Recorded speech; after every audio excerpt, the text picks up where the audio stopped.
Hello, and welcome to the next video on continued fractions. Now, continued fractions, I think, look very crazy, you know what I mean? And continued fractions look something like this. So we might have 1 plus 1 over 2 plus 1 over 3 plus 1 over 4 plus 1 over 7. And these are actually normal fractions as we know them, but continued down like this. So I'm going to first go for an example of how we can make a continued fraction, and then I'm going to go on to infinite continued fractions, and then hopefully you can have a go at the worksheet I prepared with questions on continued fractions. So what are continued fractions? Continued fractions are things that look like this, and we start off with an improper fraction. Now, an improper fraction, you might know already, is a fraction that's greater than 1. So this number is bigger than this number. That makes it greater than 1. And to start off a continued fraction, you need to pull out all the units from the fraction. So here we have 43 over 13, and 13 goes into 43 3 times. So we're going to have 3. But then to make it equal, we're going to have to add the fraction that we had left over. So that means we have 4 over 13 left over. Okay? Now, we need to know an important property, and that is that a divided by b is equal to 1 over b divided by a. And you can get this property just by dividing the top and bottom by a. You divide by a and you get 1, you divide by b and you get b divided by a. So looking at 4 over 13, we can turn this into a fraction again, or into a continued fraction, by writing 1 over 13 over 4. Now, the next important thing to note is that because we pulled out all the units of our improper fraction, what we have left over will not be an improper fraction. It won't be greater than 1, because if it was greater than 1, we would have put the unit here. But when we flip a proper fraction, we now get an improper fraction. Because this number is smaller than this number in a proper fraction, when we flip it, this number will now be bigger than this number, so it will be an improper fraction. And we're just going to repeat the process that we did here of pulling out the units again. So here we have 4 goes into 13 3 times, and we get 3 plus 1 over 3 plus 1 over 4. Now we can't actually go any further with this 1 over 4 because we have a 1 on top. If we were to flip it, we would get 1 over 4 equals 4 divided by 1. So 1 over 4 equals 1 over 4. And we can't continue. So if we wanted to write 43 over 13 as a continued fraction, this is as far as we can go. Let's have a quick look at one more example of a continued fraction. We're going to start with the fraction 4,626 over 2,065. And we're going to pull out the units again. So here we've pulled out 2 units. Now we're going to flip the fraction that we have left over. And then again, just pull out the units. So we have 4 units in this case, and we pull them out as such. Then we're going to take the fraction left over and flip it again. And then, as you might expect, we're going to pull out the units again. Then flip what we have left and do it once more until we end up with a fraction that has a 1 on top. Here we can see the integers that we pulled out are the even numbers. Now that we've had a look at some continued fractions, let's have a look at some facts about continued fractions. So firstly, we are able to go from a fraction to a continued fraction, and from a continued fraction back to a fraction. So let's look quickly at an example of how we can go from a continued fraction back to a fraction. So let's say we have this continued fraction. These are the prime numbers. We start off by evaluating the bottom. So we have 5 plus 1 over 7. Well, 5 is 35 over 7. So 35 over 7 plus 1 over 7 is 36 over 7. So we're going to have over 36 over 7.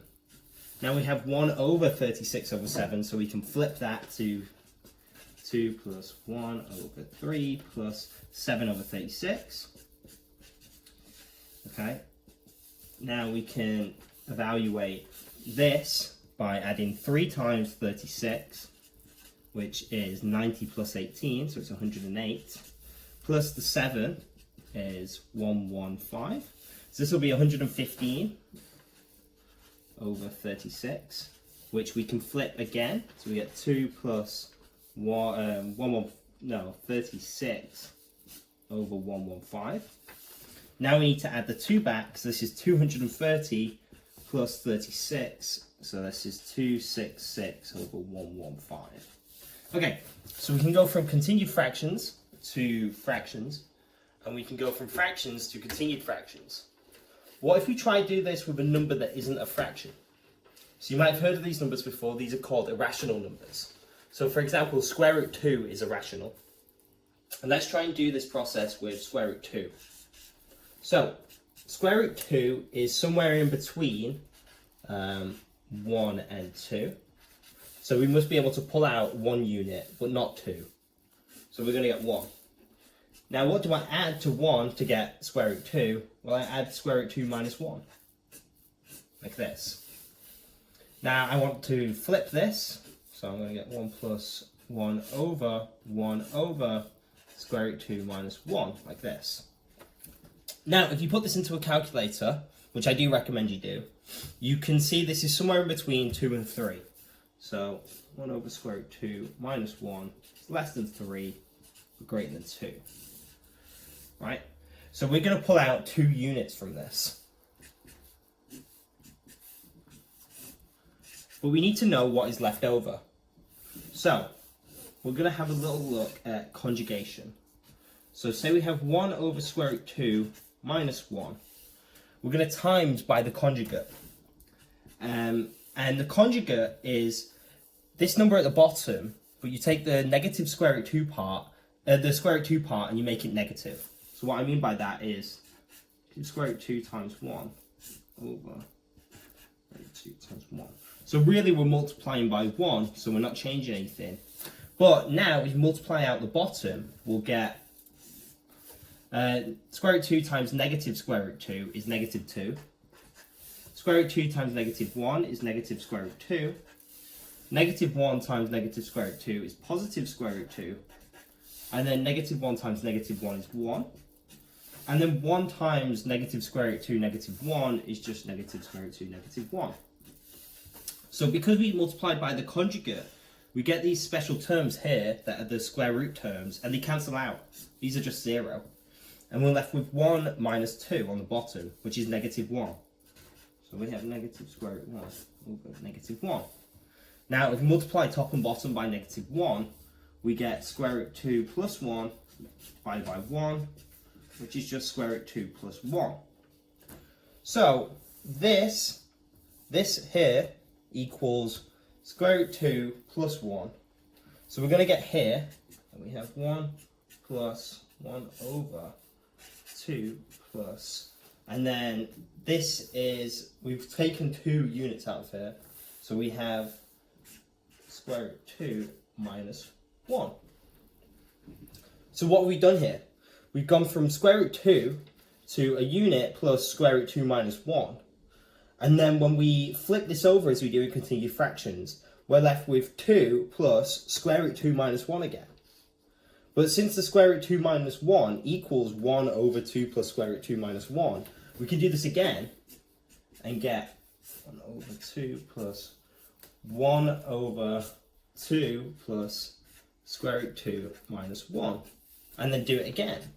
1 plus 1 over 2 plus 1 over 2 plus 1 over 2 plus square root 2 minus 1. And we keep getting this relation. So in fact, we get what we call an infinite continued fraction. And for square root 2, we get these repeating 2's all over the fraction, like this. So some facts about this. First off, this is a proof that square root 2 is irrational. It can't equal a over b, because if it did, it would have a continued fraction that eventually ends. Conversely, we can't go backwards from this because this doesn't have a bottom for us to start with. So we can't work backwards to get a divided by b equals square root 2. In fact, every square root of a non-square number is irrational. So every square root has an infinite continued fraction associated with it. And the questions that are going to be on the problem sheet are going to ask you to find what we call the period of a square root fraction. Of a continued fraction of a square root. Now the period is for 2 is 1, because we see we have a repeating sequence of one number. We have 2 and then 2 and then 2. But if we say have square root 3, well, square root 3 gets the continued fraction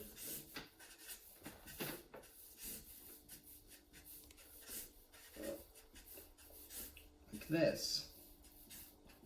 And we can see we have a period of 2 for square root 3, because we have a repeating 3, 1, 3, 1, and it continues 3, 1, 3, 1, 3, 1. So this is how infinite continued fractions work, and this will be what we try and solve on the problem sheets.